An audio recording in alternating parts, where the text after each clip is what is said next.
Hello students, कैसे हैं। मैं डॉक्टर केसी शर्मा केसी कोचिंग सेंटर में आप सभी स्टूडेंट्स का स्वागत करता हूं। हम इस समय बीएससी फर्स्ट सेमेस्टर के पार्ट बी में डायनामिक्स ऑफ रिजिड बॉडीज़ की स्टडीज़ कर रहे हैं और इसके अंतर्गत हम मोमेंट ऑफ इनर्शिया क्या होता है, उसका क्या भौतिक महत्व है, physical significance, theorem of perpendicular axis, theorem of parallel axis और रेडियस ऑफ गायरेशन, ये टॉपिक हम इससे पीछे वाली वीडियो में स्टडी कर चुके हैं। आज हम कुछ बॉडीज के मोमेंट ऑफ इनर्शिया निकालेंगे। तो हम सबसे पहले मोमेंट ऑफ इनर्शिया देखते हैं, एक पतली रॉड का मोमेंट ऑफ इनर्शिया। तो moment of inertia of A rod, ये है पतली छड़ का जड़त्व आघूर्ण।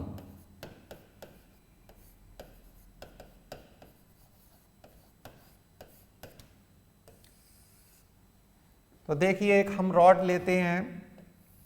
हमने मान ली कि एक रॉड है जिसकी की लंबाई L है और ये एक एक्सिस है O डैश, हमने एक एक्सिस ले ली। तो यहाँ हमने मान लिया ये हमारा सेंटर है और सेंटर से इधर अगर हम लिमिट देखेंगे तो -L/2 और यहाँ पर आएगी +L/2। तो इस छड़ की जो लंबाई है वो हमारी L हो गई। और हम जो है मोमेंट ऑफ इनर्शिया इस रॉड का निकाल रहे हैं about the axis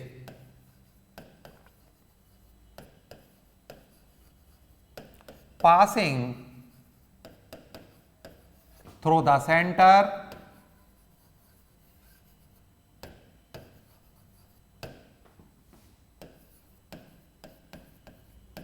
and perpendicular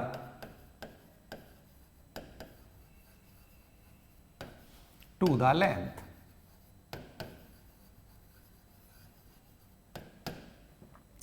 तो इसके अबाउट हम मोमेंट ऑफ इनर्शिया इसका निकालेंगे।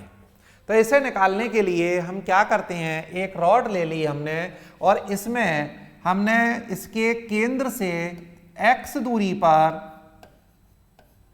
एक dx मोटाई की कोई स्ट्रिप ले ली। इस पूरी रॉड का जो मास है वो m है और जो हमने स्ट्रिप ली है इसकी मोटाई हमने मान ली ये इसकी थिकनेस dx है। तब हम क्या करेंगे, let the length of rod equal to L and mass of the rod equal to m। अब हम देखिए, जितनी भी बॉडीज का मोमेंट ऑफ इनर्शिया निकालेंगे उसमें एक ही मेथड हम सारी बॉडीज के लिए यूज करेंगे।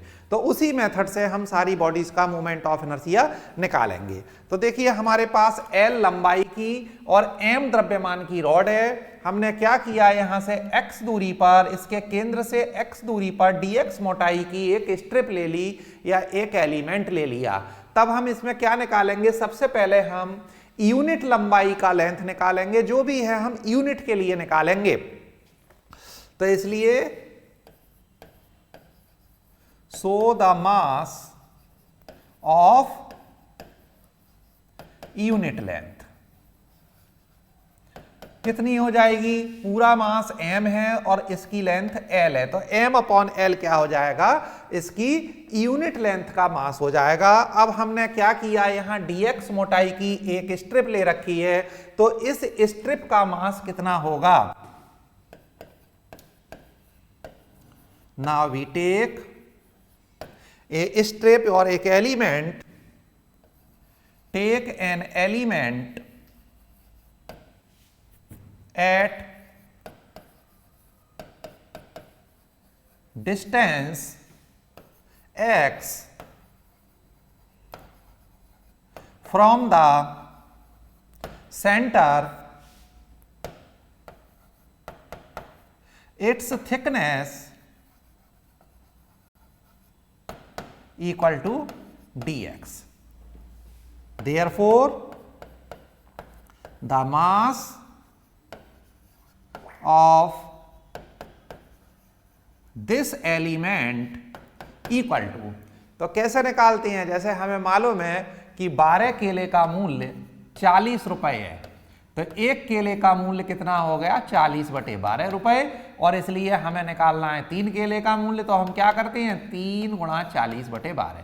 तो ये वाला मेथड हम अप्लाई करेंगे। यहां भी हमारे पास क्या है? यूनिट लेंथ का मास हमें मालूम है m/l, तो हम क्या करेंगे? जो dx थिकनेस है, जो एलिमेंट लिया है, हम इसका मास निकाल देंगे, और वो मास कितना होगा? यूनिट लेंथ का मास m/l इंटू जो लेंथ का हमने एलिमेंट लिया है dx।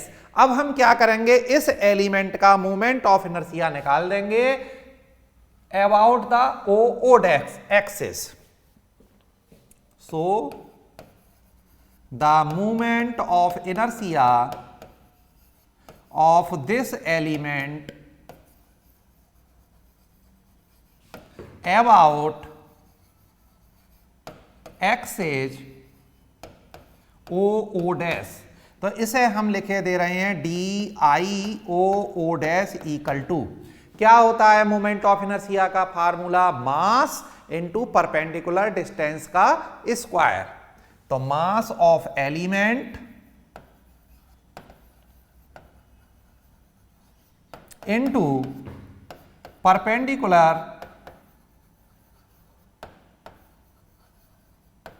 डिस्टेंस का होल स्क्वायर। तो कितना आएगा? मास ऑफ एलिमेंट हमने कितना निकाला है? m/l इंटू डी एक्स, और परपेंडिकुलर डिस्टेंस यहां एक्सिस से कितनी है? x, तो ये आ जाएगा x²। अब हमारा ये एलिमेंट का आ गया मोमेंट ऑफ इनर्शिया। हमें क्या निकालना है? इस रॉड का मोमेंट ऑफ इनर्शिया। तो रॉड हमारी कहां से कहां तक है? इस वाले कॉर्नर यानी -l/2 से +l/2 तक है। तब हम इसे -l/2 से +l/2 तक जब इंटीग्रेट करेंगे तो पूरी रॉड का moment of inertia about o dash axis आ जाएगा। Therefore, the moment of inertia of the whole rod about o dash axis, इसे हम लिख देंगे अब I o dash equal to m/l।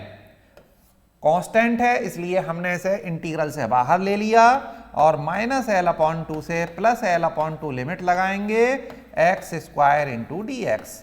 कितना आ जाएगा? ये देखें हमारे पास m/l, और x² का इंटीग्रल आएगा x³/3 -l/2 से +l/2 तक लिमिट लगा देंगे, इक्वल टू ये 3 हमारा बाहर आ गया, तो ये हो गया m/3l, और सबसे पहले x³ यानी l/2 का whole cube upper limit minus lower limit है -l/2 और इसे हम सॉल्व करेंगे।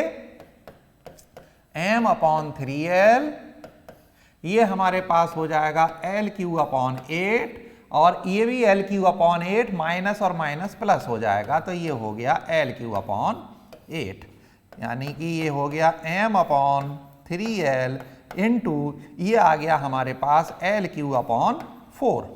तो I/O डैश की वैल्यू हमारे पास आ जाती है, एक l से ये l कैंसिल हो जाएगा, l² बचा, तो ml²/4 3 जा 12, तो ml²/12 ये मोमेंट ऑफ इनर्शिया हमारा आ जाता है about the axis passing through the centre and perpendicular to the length, यानी रॉड की लंबाई के लंबवत और उसके केंद्र से जाने वाली अक्ष के परितः मोमेंट ऑफ इनर्शिया। जैसे ये हमारे पास रॉड है तो इसके केंद्र से जाने वाली, और ये इस तरीके से इस एक्सिस के अबाउट रोटेट कर रही है रॉड, तो इसके अबाउट मोमेंट ऑफ इनर्शिया हमें निकालना था, तो ये हमने निकाल दिया। सेकेंड पॉइंट इसी में हम लेते हैं, इसे हमने इक्वेशन नंबर 1 डाल दिया। अब हमारा सेकेंड पॉइंट है रॉड की एज से जाने वाली और रॉड की लंबाई के लंबवत अक्ष के परितः moment of inertia. about the axis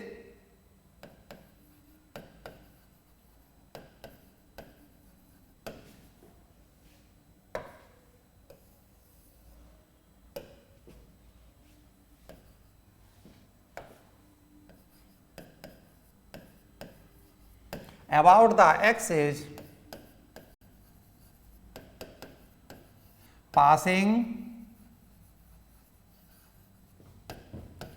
through the edge and perpendicular to the length.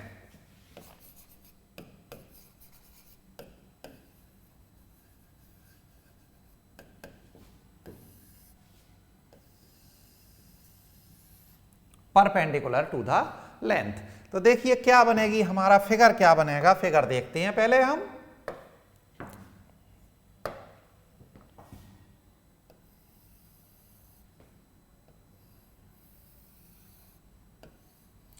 ये हमारी रॉड है। अभी हमने जो मोमेंट ऑफ इनर्शिया निकाला था, ये मध्य बिंदु से जाने वाला, मिड से जाने वाली और इसकी लंबाई के लंबवत अक्ष के परिता मोमेंट ऑफ इनर्शिया हम निकाल चुके हैं इक्वेशन नंबर 1 में। अब इसकी एज से जाने वाली या कोर से जाने वाली एक्सिस के अबाउट मोमेंट ऑफ इनर्शिया हमें निकालना है। तो इनके बीच की जो डिस्टेंस आई वो आई हमारी L/2। ये डिस्टेंस हमारी यहां पर आती है। देखिए इसके अबाउट मोमेंट ऑफ इनर्शिया निकालेंगे तो हमें एक चीज यहां साफ साफ दिख रही है कि एक एक्सिस ये है और एक एक्सिस ये है, तो हमारा लगेगा यहां पर थ्योरम ऑफ पैरेलल एक्सिस। दो समांतर अक्षें आ गई तो थ्योरम ऑफ पैरेलल एक्सिस। तो apply theorem of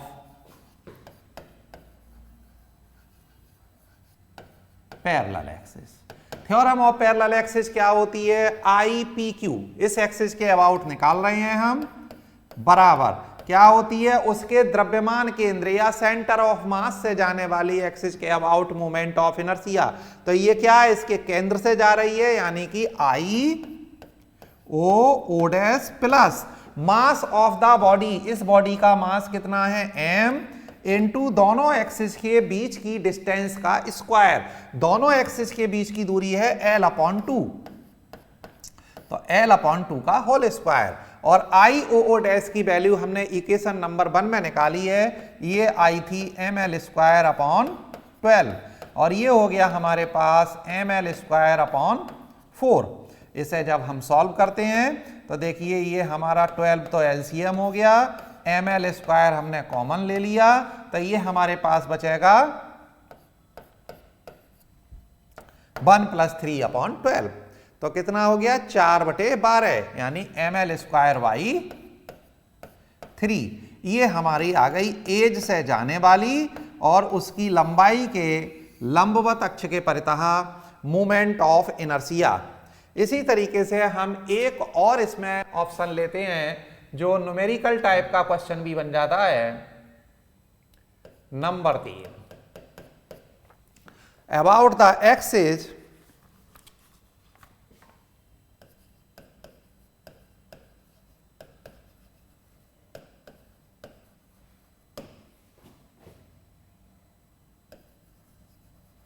which divide rod in ratio 1:3 and perpendicular to the length।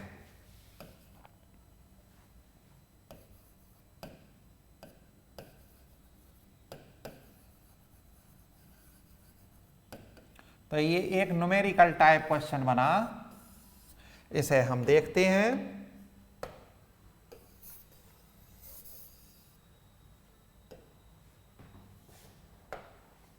देखिए जो रॉड है हमारी,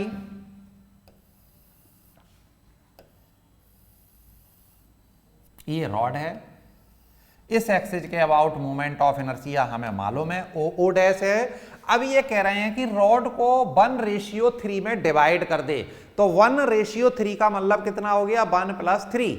तो इसे हम 4 हिस्सों में डिवाइड करते हैं। देखिए इस तरीके से, एक हिस्सा ये आया, एक हिस्सा ये आया, एक हिस्सा ये आया। तो इन चारों हिस्सों की लंबाई क्या आ गई, इसकी भी L/4, ये भी L/4, ये भी L/4 और ये भी L/4। अब ये कह रहे हैं about the axes which dividing rod in ratio 1:3। तो जो एक्सेज है वो कहां से पास हो रही है, इसे 1:3, यानी एक हिस्सा तो हमारे पास ये आ गया और 3 हिस्सा ये बच गया। इसका मतलब रॉड की जो एक्सेज है वो कहां से पास हो रही है, इस जगह से पास हो रही है। ये हमने एक्स वाई रॉड ले ली और इनके बीच की डिस्टेंस हमें अब ये फिगर से बिल्कुल क्लियर है, L/4 है।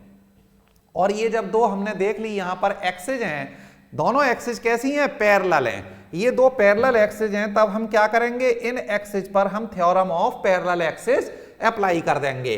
तो apply theorem of parallel axes.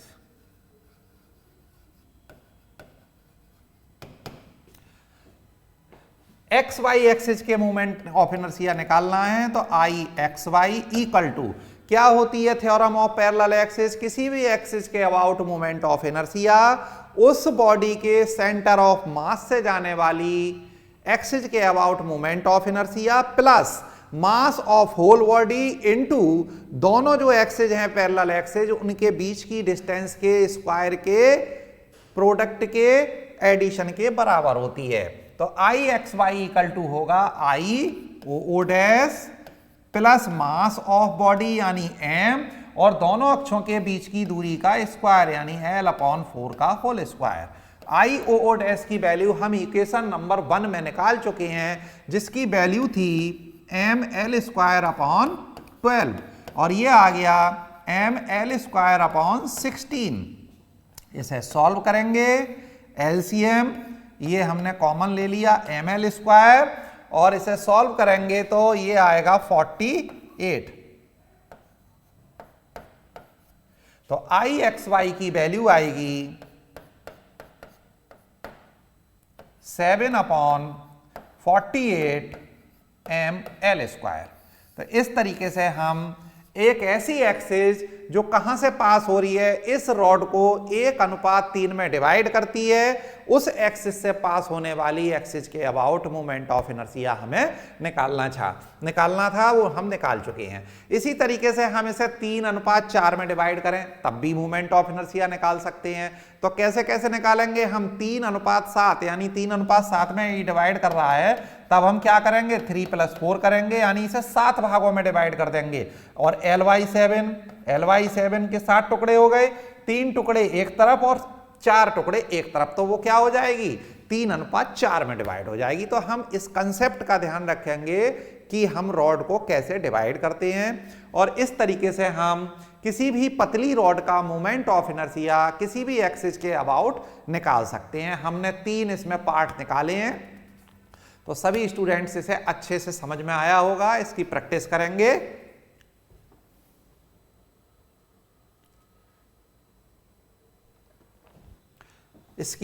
करेंगे। सभी स्टूडेंट। और अगर ये वीडियो अच्छी लगी हो तो इसे लाइक करें, सभी लोग लाइक जरूर कर दिया करो भाई, जिससे कि मेरा मोटिवेशन बना रहे और मैं लगातार वीडियो अपलोड करता रहूं। तो लाइक करें और अपने फ्रेंड्स के साथ शेयर करें। अगर चैनल पर नए हैं तो चैनल सब्सक्राइब कर लें, जिससे कि मैं बनाने वाली जो नई वीडियो बनाता हूं उनकी अपडेट आप लोगों तक पहुंच सके। Thank you.